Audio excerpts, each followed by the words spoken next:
Not many people know that dry ice, which is a solid carbon dioxide, can be used to clean really delicate electrical equipment and circuitry.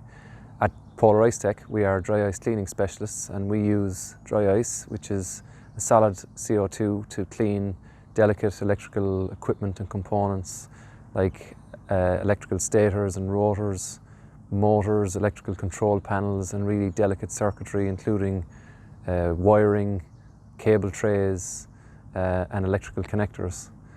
We also use it to clean post-flashover of switchgear and stators and generators in the power generation industry.